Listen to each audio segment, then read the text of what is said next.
সাভারের আশুলিয়ায় নবীনগর চন্দ্রা মহাসড়কের অবরোধ তুলে নিয়েছেন বার্ডস গ্রুপের ৩টি কারখানা শ্রমিকরা। ফলে ৫৬ ঘণ্টা পর ওই সড়কে যান চলাচল শুরু হয়েছে। বকেয়া বেতনের দাবিতে দুদিন ধরে সড়কে অবস্থান নিয়ে বিক্ষোভ করেন শ্রমিকরা। এতে নবীনগর থেকে বাইপাইল হয়ে কবিরপুর পর্যন্ত প্রায় ১৮ কিলোমিটার যানজটের সৃষ্টি হয়।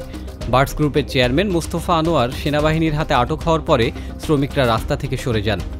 এদিকে চাকরিসহ বিভিন্ন দাবিতে গাজীপুর পোশাক কারখানা শ্রমিকরা ঢাকা ময়মনসিংহ মহাসড়ক অবরোধ করেন। বুধবার সকাল ৮:৩০টার দিকে গাজীপুর মহানগরীর ভোগড়া চৌধুরীবাড়ি এলাকায় শ্রমিকরা চাকরিসহ বিভিন্ন দাবি জানিয়ে বিক্ষোভ শুরু করেন।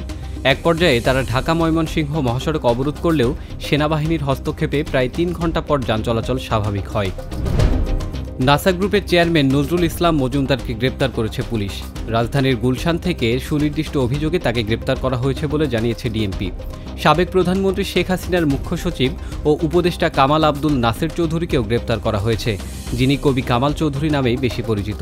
এছাড়া সাবেক সংসদ সদস্য আব্দুস সালাম মুর্শেদি এবং সাবেক যুব ও ক্রীড়া সচিব মেজবাহ উদ্দিন আহমেদকে গ্রেপ্তার করা হয়েছে। এদিকে সাবেক প্রধানমন্ত্রী শেখ হাসিনার উপদেষ্টা সালমান এফ রহমানকে আলাদা ২ মামলায় জিজ্ঞাসাবাদের জন্য আবারও ৭ দিনের রিমান্ড দিয়েছে আদালত। কুষ্টিয়ায় ছাদ থেকে ফেলে এক কলেজ ছাত্রকে হত্যা করা হয়েছে। মঙ্গলবার দিবাগত রাতে কুষ্টিয়া শহরে কোটপাড়া এলাকায় এ ঘটনা ঘটে।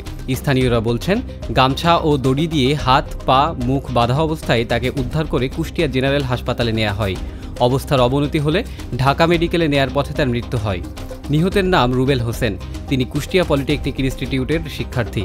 শহরের কোটপাড়া এলাকায় ৪ তলা একটি ভবনের মেসে থাকতেন তিনি। মৌলভীবাজারে লাঠিটিলায় সংরক্ষিত বনে সাফারি পার্ক স্থাপনের প্রকল্পের অনুমোদন বাতিলের সুপারিশ করেছে পরিবেশ, বন ও জলবায়ু পরিবর্তন মন্ত্রণালয়।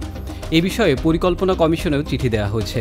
গত বছরের ৯ নভেম্বর প্রকল্পটি একনেক সভায় শর্ত সাপেক্ষে অনুমোদিত হয়েছিল, কিন্তু এ বিষয়ে মন্ত্রণালয়ের গঠিত কমিটি প্রকল্পটি বাতিলের সুপারিশ করেছে। প্রতিবেদনে বলা হয়েছে, লাঠিটিলা বন ইন্দো বার্মা জীববৈচিত্র্যের হটস্পটের অংশ এবং এটি একটি হাতির করিডোর। এখানে সাফারি পার্ক নির্মাণ বনাঞ্চলে নেতিবাচক প্রভাব ফেলবে।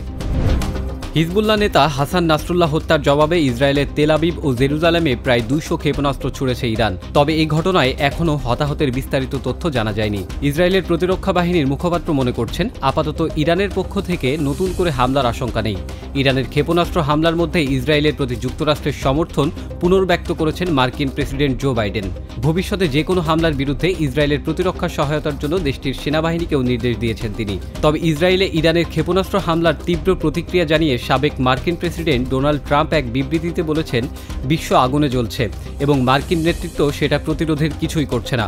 জো বাইডেন এবং কমলা হ্যারিসের সমালোচনা করে ট্রাম্প বলেন, এই ২ ব্যক্তি পৃথিবীকে তৃতীয় বিশ্বযুদ্ধের দ্বারপ্রান্তে নিয়ে যাচ্ছেন।